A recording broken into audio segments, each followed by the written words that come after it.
I don't settle down, man. I'm Mike Harrell, and today I'm going to do an interview with Michael Adams. And I can consider him a significant researcher, although I wanted to get his story out because he's done so much in only less than a year. I think it was February.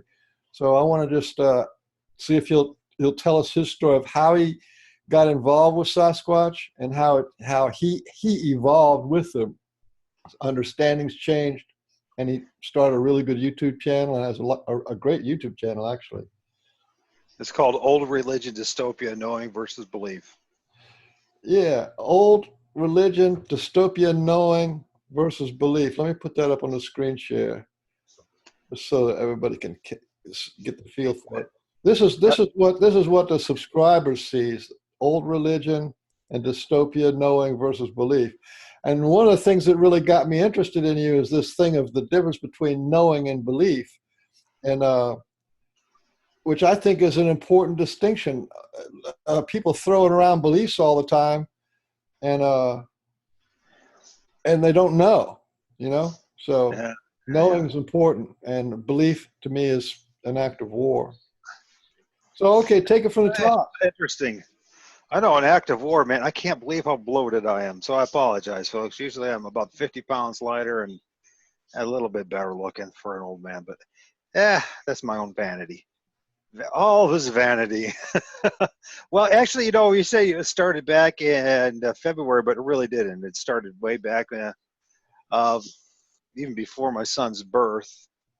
But with my son's birth, and the quest was on to find the truth, because I realized that everything that I was taught from public school system, church, college and university, when I say everything, was the vast majority of it really was not applicable to life, and that there was still a lot of unanswered questions.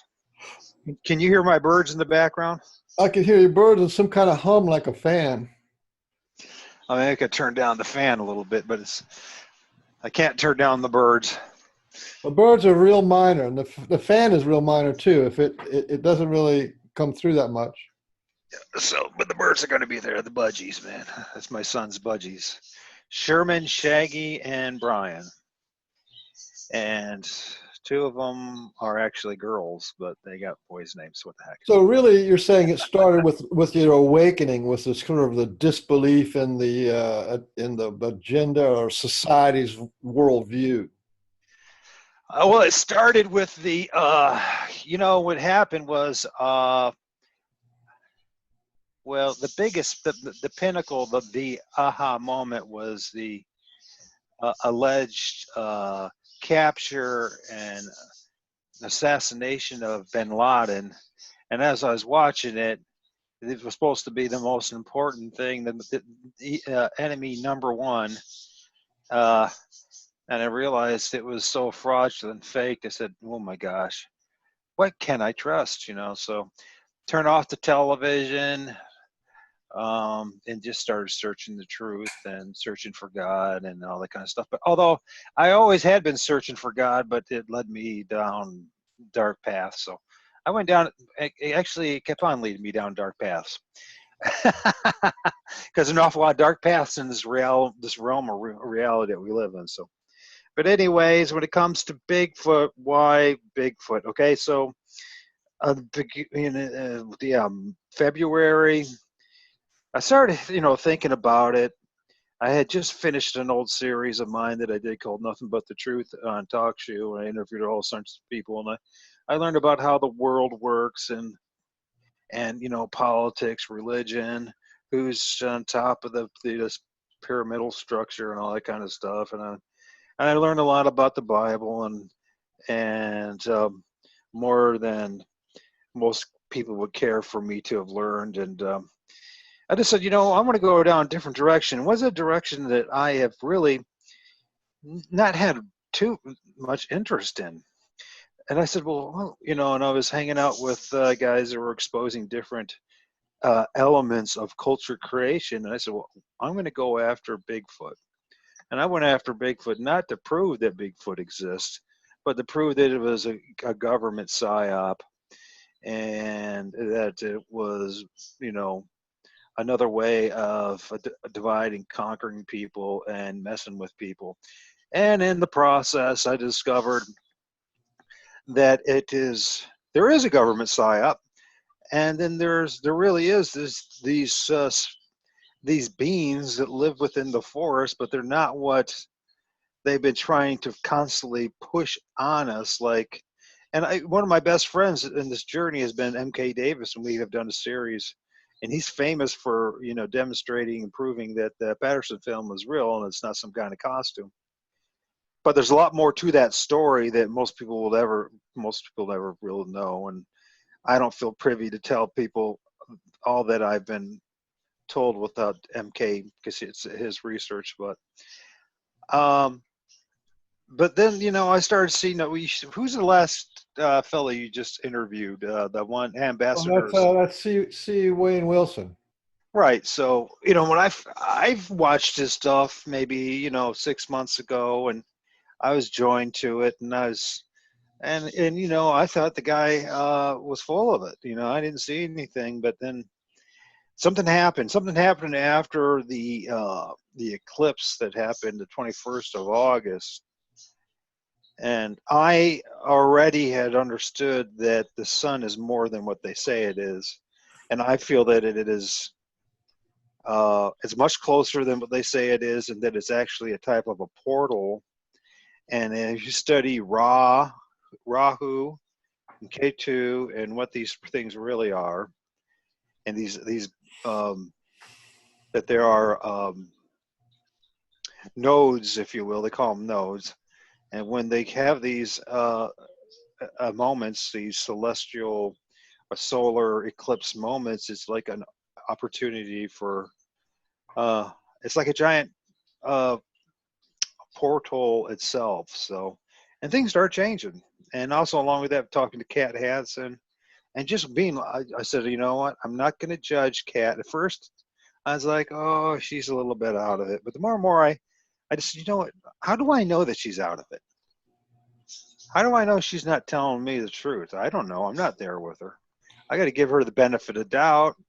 And in the process, for those two things, and if you start out with the anthropological approach, and you listen to the all the people out there, that who they are, it's all anthropological, and they're chasing the feet, the footprints and hair, and they want to prove it's a living being. And well, I don't know, just something just happened after the with the eclipse, and then conversations with Kat, and I was motivated to go to a spot. And that's my very first, I call it my very first time squatching. And me and my son just walked in. Literally, we found tree structures within less of a minute. And to spend only 10 minutes in the area, I found footprints and tree structures and all that kind of stuff. And I'm like, wow, maybe these guys aren't just, maybe it is real. Maybe it's not some government psyop thing. And believe me, people, they invest a lot of money and time and a lot of bodies in doing a government psyop to convince you that something is real that's not. So, but this is real. And then I feel myself to be a man whose best friend is God.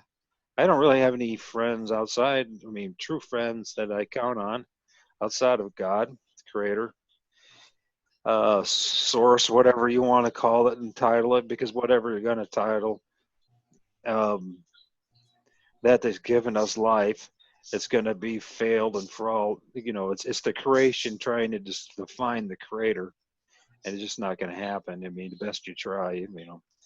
So, but anyways, that just, yeah, and I just decided, I was motivated to go somewhere close. I was told, you don't have to go all the way 20 minutes away. You can go, there's a place even closer if you want to see us. Although I didn't know what to expect, so I just went somewhere that's literally, I mean, I can see the tree. Excuse me, was that like a mind speak thing or a message that came to you? Which some people call it mind speak. I call it the spirit, the Holy Spirit that talks to you. Yeah, but I mean, I get You that too. But I get you these get the feelings and impression. impressions, It's but it's not impression. necessarily words, but it is a real impression and real feeling behind it. Yeah, it's just like today. It's like before we started recording. I told you, there was a couple of little these guys across the street, and it was fascinating because one of the neighbors across the street, he went to his mailbox, and these things were behind his mailbox. He never seen them for 1 minute, but I saw them, and I asked him. I said, guys, what's up with all this stuff? What is it that you guys want? And I took a couple pictures, and I said, well, if I can't find anything, because I know you're there, but there's nothing on the pictures, I'm just gonna just let it be for now. And that's pretty much the answer right now. Just let it be. Um, yeah, they have their own space, their own realm. It is within the trees and within if there's all the things that you would expect, water sources and all sorts of things. And it's not my job to, or at least at this point, although there's that urge there, is to prove that they exist to the rest of the world. I know. And I shared with you enough pictures that some people are going to see it. Some people are going to call it pareidolia. I don't really care, because I think pareidolia is the same equivalent thing as what I think we talked about this, when the assassination of JFK, and then they coined the word conspiracy theorist. Well, pareidolia is another one of these things that they coined. Yeah, the old folks used to call it second sight, and it's a real thing. Yeah, well, yeah, but that's not. They were recognizing, the old folks were recognizing for it as something that's real. The scientific world, the world of the scientism, they don't want you to believe it's real. They want you to just keep on chasing after, uh, an 8 foot to 10 foot high, hairy monkey like thing, a humanoid, and they don't want you to know the full ramifications of this, because there are, as I discovered in the past week and a half, force entities all around us, and not any force entities. I mean, there's entities everywhere, and it's all. I guess it depends if uh, some people call it your mind's eye. I call it your totem is open or not.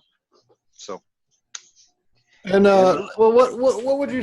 What's your view? Like, because right now, like this is, you're like an ambassador. You see things and you feel things that other people haven't yet discovered yet, especially the researchers. And so, what is your view on what kind of creatures, what kind of beings are these? Because there's a real divide, several divides in the research community as to what they are. and this is part of that government psyop. This is what they do in order to divide and conquer, is to keep people from. Yeah, what do they want to do? Is obviously what has happened to us is that the appeal of authority, the fallacious argument of the appeal of authority, that just because somebody went to university and college and got a degree, and I've been doing a show with someone Kat, who has several to 5 degrees, and I mean, I respect her, but I don't respect the degrees because I know what they are, because I have my own, and I know my own experience. So so the divides are there to for us to bicker and fight over, what if we were just accept our own senses, God-given senses. You know, we know about our first five senses, but they're also, you know, there's a sixth and more sense, and there's more dimensions. And if you're just willing to, well, this is one of the things about like the irony of like those who call themselves Bible believing Christians. They believe in a God, but they don't believe in a dark side. They believe in angels, but they don't believe in devils. In other words, they don't believe in they don't. They say they do, but they don't. They don't want, you know. If something has to happen to you in your life to open you up to the realization that there is a spiritual. We call them, for lack of better words, spiritual dimensions of entities that pop in and out, and I've seen them firsthand take the form of leaves, bark, in the sense that you know, they actually turn the bark into like a face and all that kind of thing. And I've seen them pop out, you know, just, you know, most times it's a head or a shadow of their body. And I know that like there's others, as you do, that have actually seen them firsthand, physically in front of them. And I know a cat like she's had a lifetime of interacting with these beings. So what are they? Well, they don't fit into the zoological, anthropological, biological paradigm that has been pushed onto us. What are they? They don't fit into any of the fully into any of the ancient texts. Of course, most of them were destroyed, so we don't really know. Um, I think that they've been with us all along. I think they're part of it goes back to when I mentioned totems, and I really strongly people recommend them to really research what totems really are. And what I've come to realize is there are certain spiritual entities that are literally attached to you, and that could be even generational. And some people will say that they're curses, and but others would say otherwise. So um, but these entities are part of you, in you, part of you, guiding you, protecting you, etc. The quote unquote Native Americans and whether it was Native Americans, even the folks from Europe before Catholicism or the Roman Empire crushed it, they all knew this. They all had their special entities and beings that they appreciated and valued and were part of their culture in many different ways. So I don't know if I answered any of your question, but the question is, you know, what are these things? And the only thing I could say is from my own experience at this point is that they're interdimensional. They can be there and they can leave. Some people call it cloaking. I call it something different. I see them, what they do is they can form themselves into, because I've seen them form themselves in a leaf pile or in the leaves of a tree or in the bark, and they can leave it. Um, that doesn't mean they're gone or anything like that. Uh, I don't, you know, is it something like a predator thing?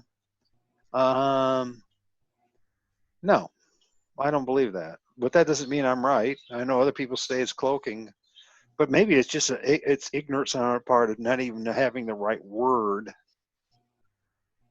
to describe what is actually going on. Because you know they can come and go. That's what I discovered. They could stay there one moment and leave, and so that means that they can travel and go different places and whatever. It is what it is. It's all part of life. You know, it's the same thing as, to me, it's and not to diminish them, but you know, uh, there are many, many, many, many, many life forms on this realm that we live in, and that's all. And you know, and just think about it: if you were had the opportunity, and say to create life, would you just narrow it to just a very boring narrow band that's suitable for humans to accept, or would you, being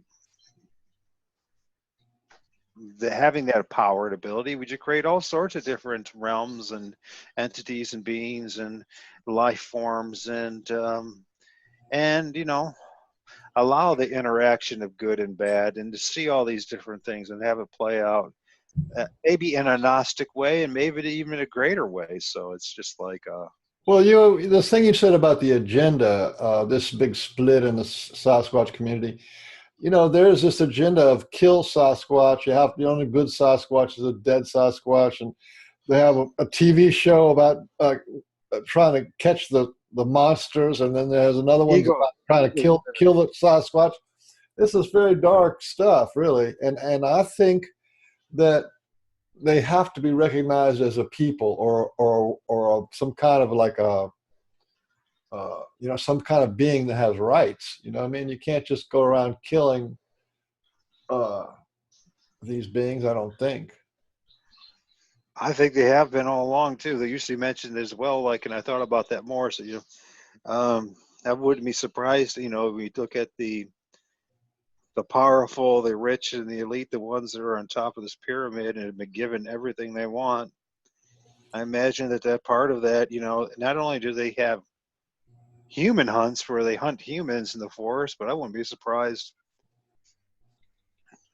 In fact, I put my money on it that they have, at least in the past, done the same thing with these things. So using, all the different resources that they had available to hunt one of these things down, like the big, great hunter that they aren't, that they wish to be, but they're not. So, the one thing has happened in all this, I mean, you look at all ancient societies prior to the infiltration of the Luciferian religion that we know as Catholicism, whatever, is that people, they prayed before they even, went on the hunt. They prayed in the forest. They recognized the gift that was given to them and who gave it to them. And now we live in such a disconnected time where men go hunting with the think that it's their right and privilege, and that there's just their own abilities and their own, everything they learned from, sitting in that tree stand and the camouflage and there's, the scents and all that other stuff, and they're understanding how to shoot a gun, it's their own ability. And they've, we lost to the fact that when we go into the what I consider the real world, because you and I don't live in, I think we live in a giant prison. The giant prison is these city states, the suburbia, the boxes that we live in, the boxes that wrap our brains and our spirit around through their educational system. As the real world is out there in the wild, the forest, the mountains, the streams, etc. And that's, I think about for myself, all my most blessed memories and moments were in the forest. Even making love to a beautiful woman in the forest. You know what I mean? Really, honestly, everything was, all my highlights in life were really there. They weren't in a studio. They weren't on a stage playing in front of people. It wasn't marriage or all the institutions that were pushed on us. It was the times when I was just, not knowing it, but at one with nature, one with what is a life, from the, what we call weeds to trees to the stream to all the things. And a lot of times I miss it. I do miss it. And I imagine, there are obviously no coincidences. After almost 50 years of being on this planet, and I'm a little bit younger than you, but yeah, I'm sure you recognize as well, there's no such thing as coincidence. So you and I even having this conversation and reaching out, we didn't even know each other from Adam until yesterday. And there's a reason why we're doing this stuff. So I guess the message that I have to people, and even though you didn't necessarily ask for it, is that there's a lot more. Life is a lot more richer and much more magical and wonderful if you allow it to happen. But that requires you to let go of a lot of the man-made constructs that fill your head, fill your spirit, and your soul, or soul, I should say, and to spend time finding this out. And you're gonna have to do it on your own. You can't, like, in other words, if you and I, Mike, hung out, I don't think, say we went and did our thing. We might have an experience, but it would not be the same thing because you have been granted a certain experience that's your very own, and I have one that's my very own. And if we try to mesh them together, it's like a violation of trust and the gifts that were given to each to Yeah, us. I agree. So So yeah, let me you're in northern Ohio. Is that what it is? Northern Ohio. I'm on the border of Michigan and Ohio. Yeah, Yeah. and you won't find any reef ports in my area from what the BFRO or whatever that is. Um, but I can reassure you, I guess my channel is probably best known really for either MK or so, or I don't know if you saw that white Bigfoot that was caught in Knox County. That Richard he filmed it and it was in his backyard. And I told Kat, I said it's an amazing. It looks to me like an old emaciated Bigfoot that was hungry and was looking for a handout and wasn't really trying to threaten anything, but freaked out Rick. And you can find it, either find it on, scroll down to my show, you'll see it, or you'll see that like all sorts of people everyone jumped on it. So I was the first one for some reason to, outside of Rick, to put it up. I was called that day, the next day, and said, I told about it, so I put it up. And so I got a lot of hits from that. That's probably the majority of the hits is from that. So I call it, I think it's, so you still don't believe in Bigfoot, do you? Something like that. So it's pretty profound stuff, and there's no way that was CGI. We've hashed it out and seen what it could be. And There's a lot of photographs now that are just tucked away in people's computers that, they're out there. So many photographs now that are just plain as day. yeah, that and the other thing I'm probably best known for is with Jerry Klein's his very first video that he put out on in his YouTube channel. He literally passed right in front of him a Dogman that was less than 10 feet, and I strongly recommend people watch that, research it, and see. You'll see the eyes, the muzzle, the mouth, the shadow of the chin, the arms, and everything. And amazingly, his dog's name is Bug. He saw it and he was barking his head off, but somehow Jerry was blinded and he couldn't see it at the time, or I don't know if he still can, be honest with you. I don't know if he's totally convinced for what I told him, but I don't blame him. But he was thinking there was something on the other side of the stream. It's right there. So if that's an example of cloaking, I think one of the things they have the abilities is to do something. They have the ability to do something to the mind and the eyes, and cause you to see things, not to see them when they're right there.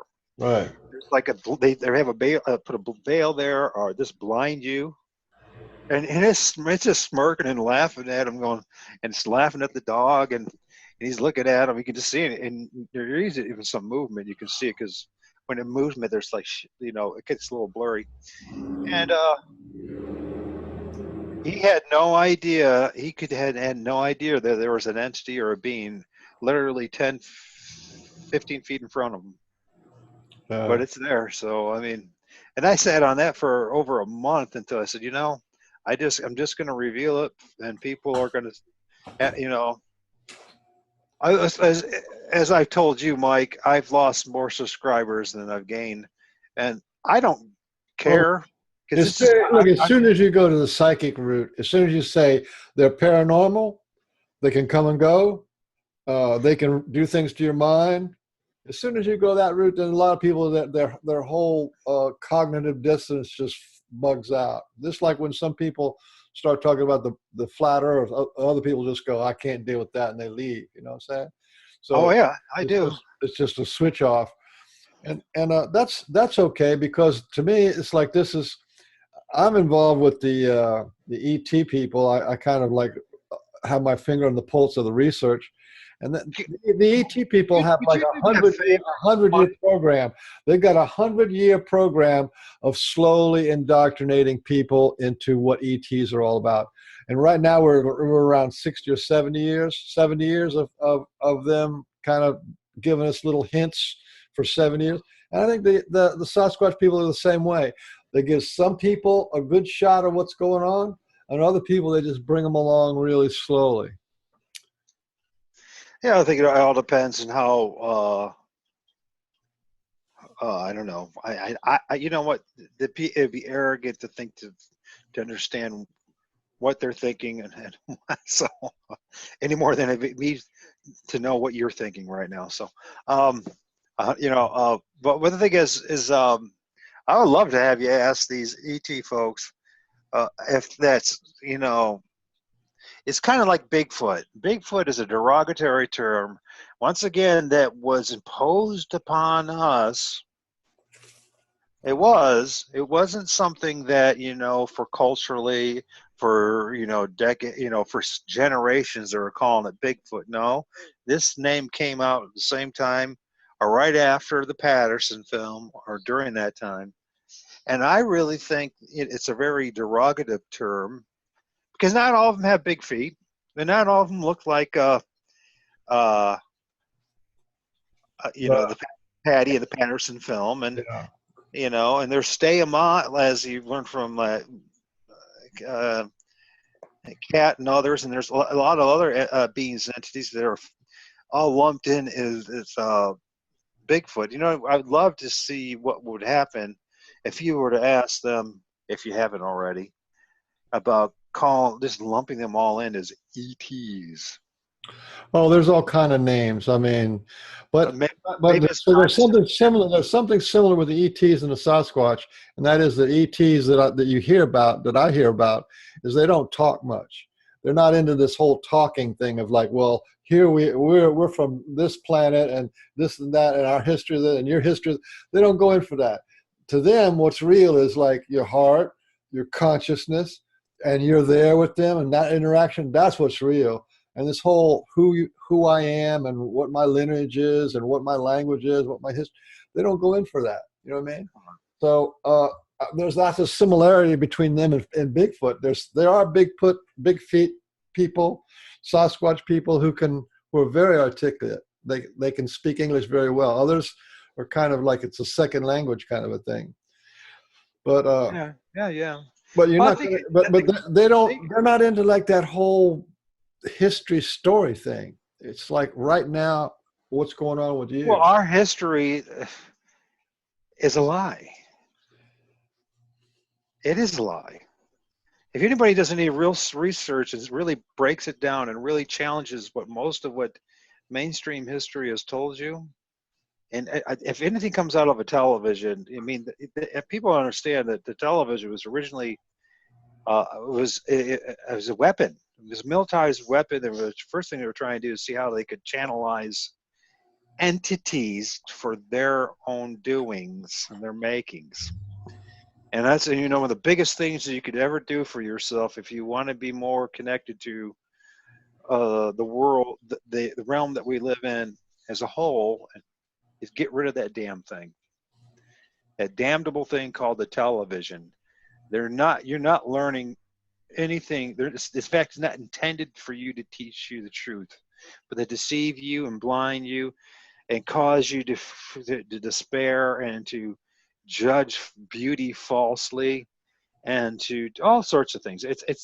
They use the law of reversal with this apparatus. And so, I think part of it's actually like learning how to love the unlovely, to appreciate those that we consider to have been told are ugly and demonic. I know that's going to sound crazy to a lot of people, and it sounds crazy to me at times when I say it. But you know what? What else would be the purpose at this point? First we got to learn how to do is to accept these beings as for who they are.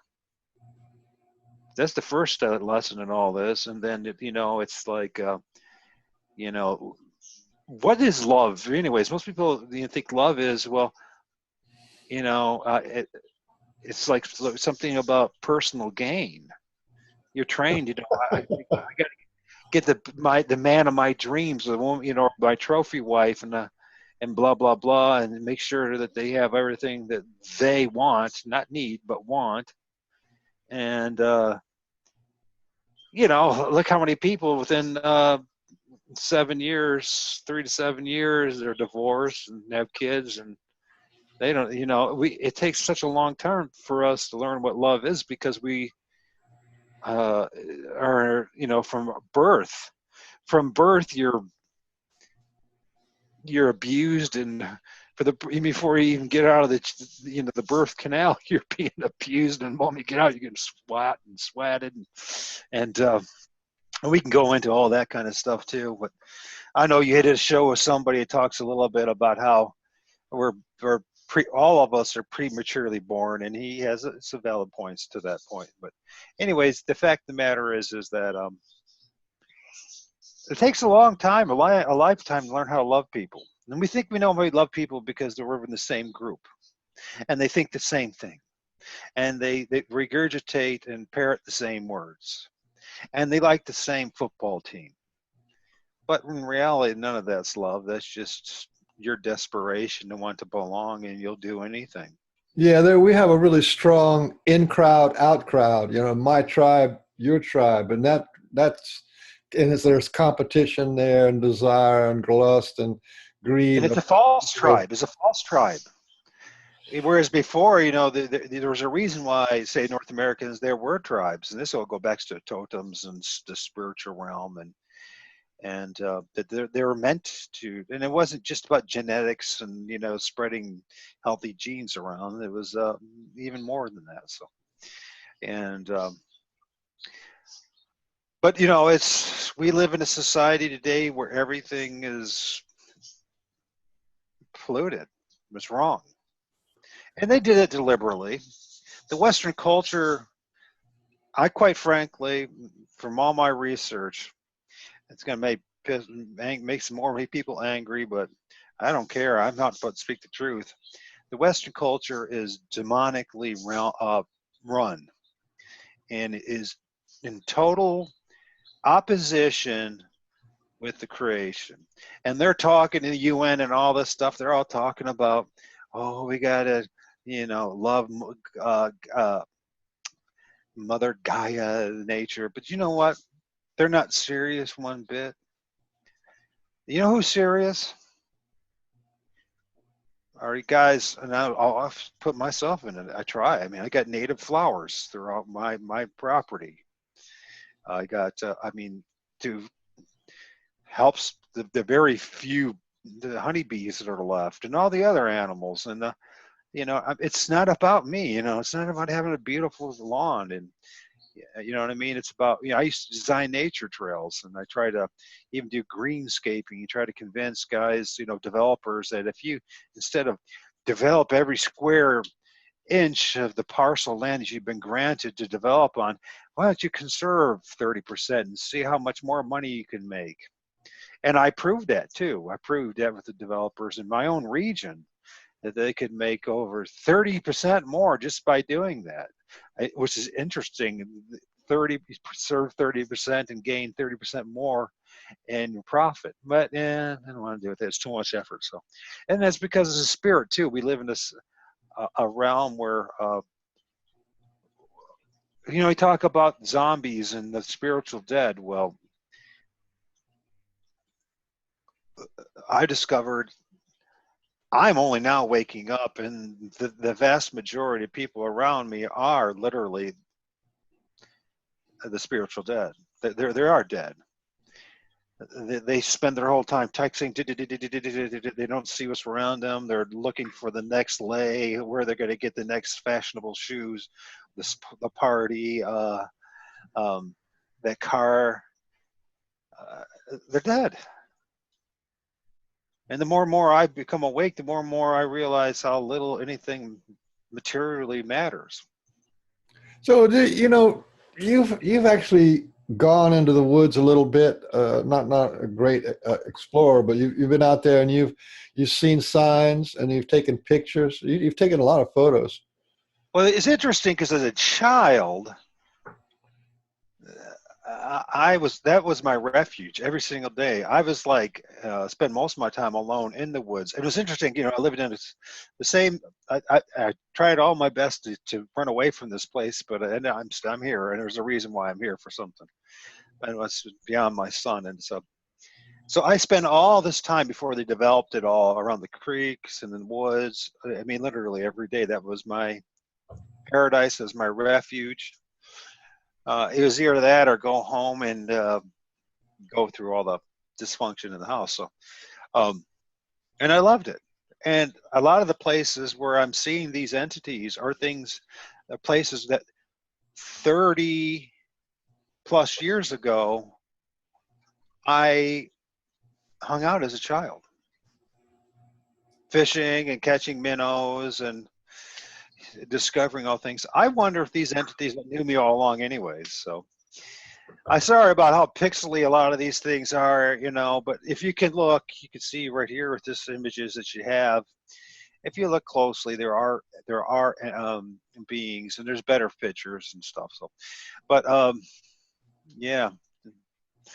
What is it? What is it we're looking at here? Most of these things, they don't, like this character up here in the upper right. You can see him. He's got more of a human type face and a hooked nose, like a Native American type thing. I don't know if you can see that or not.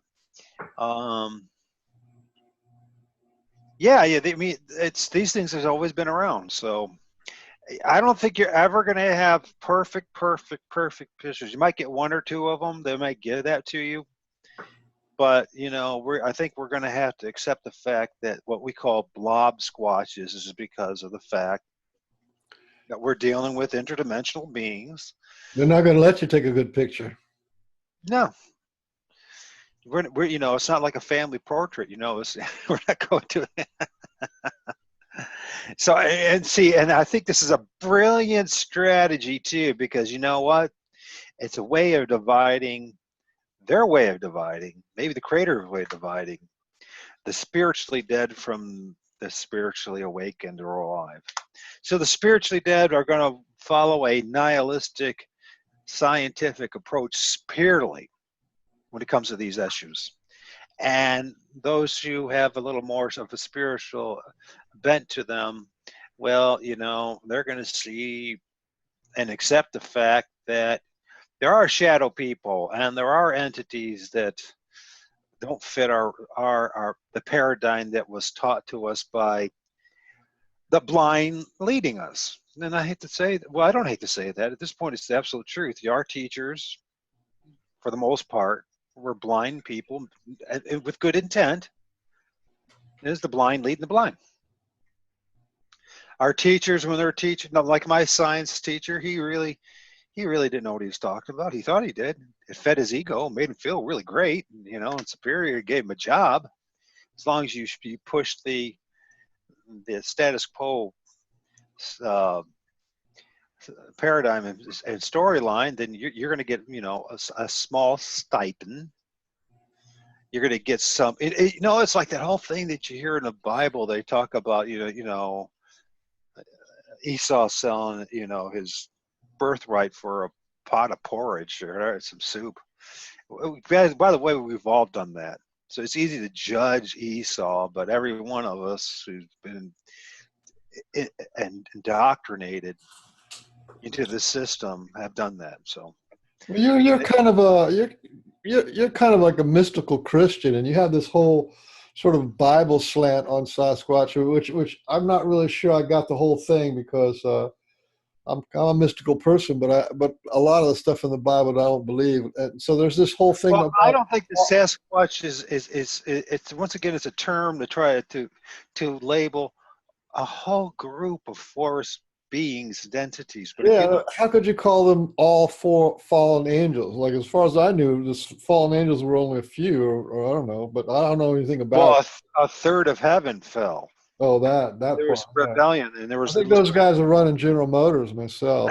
well, yeah, they do. Yeah. But there's a lot. There's a lot of them, right?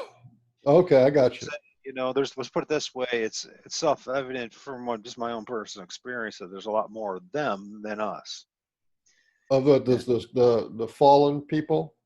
The fallen angels, entities. Now, if you look, the way to look at this is, just, Well, I don't think the I Sasquatch or sprung. dogs or cats or any of those things are fallen angels, Well, you keep on saying Sasquatch, and I keep on telling you or that everything's Bigfoot or Sasquatch. whatever they are. I'm not I really. keep on telling you that not everything's Sasquatch. Oh, okay. In fact, I don't even claim that anything in my pictures that you just show are Sasquatch.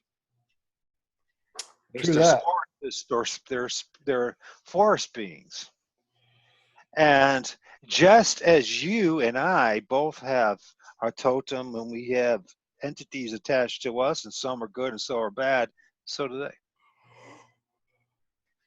You see what I'm Well, saying? I'm down for what you would call attaching spirits, or some people call it karma, which is really the karma is somebody in your past that's still stuck to you. That's really what it is. Some Well, being if is you stuck. look at all I say, it's really worth your time to go to I Spy YouTube channel. They're short videos. He's been blessed with the opportunity to reveal to us what the Incas and the Mayas and the indigenous population of Central South America, and probably here too, but with these their own type of hieroglyphs and how what they were expressing in many ways was these spiritual entities, and they're making their own totems, and these totems are the same things that you will find on your forehead. And then you look at the Native American things and you say, oh no, that's all about a wolf, and that's about an eagle, and those of us that know better, no, those totems are those spiritual entities that are part of that clan, part of that family. And it's not just my opinion. There's so much, the weight of evidence is out there if you're willing to look for it. If you're willing to look for the truth and instead of just saying, I absolutely know everything about this. Because we don't. We've been so misguided. I mean, even we don't even understand the true Gnostic Christians. You talk about mystic Christians. It's such a skewed and perverse and whacked out and distorted message that I mean, and obviously that's the reason why they destroyed all the libraries in Alexandria, because they didn't want people to really know what kind of real power you have, and that real power is the fact I agree. I agree with that. And not only that, there's been some kind of a bizarre plot to kill every shaman, every wisdom keeper, every herbalist and healer, every person who has little visions. Like these ladies who have little visions, premonitions, and that had a Spanish Inquisition lasted 600 years or 500 years, something like that, where they just went village to village, and if you we didn't had we had American believe, Inquisition that lasted for hundreds of years. yeah, all the Now they're accepting them as it's, oh, now we love you. That's because they know that, you know what, they lost most of their knowledge. So now be part of the universal religion, their universal religion, which they will be on top, and that they being those, well, let's be honest about it. You can all go straight, all roads lead to Rome. Whether you like to hear it or not, that's the way it is, and it's the way it's been all for a long, long, long, long, long, long time. and before that it was Babylon. So Well, yeah, it's the same thing. Actually, what's interesting, you'll find out, uh, and I'll send you a video about this, how originally the high priest from a certain a city in Egypt actually moved to Rome, and they have all. That's the reason why they brought all their obelisks. You know, their obelisk, the pointed male phallic symbol of Osiris and all that. Brought 13 of them to the Rome, into the papacy, the city of the Vatican City, Yeah, and I've been there. yeah, and so it actually Babylon, then to Egypt, and then to Rome. Well, the Egyptians were no slouches. They had 14,000 years that they say was recorded history. And the old Egyptians said that we had another 14,000 years of verbal history. So that's 28,000 years. So they were a powerhouse for a long time. Yeah. Egypt and Babylon, before Romans were still kind of crawling around, on wearing goat skins and stuff. Savages, as they like to say, huh? But they were probably more in tune with reality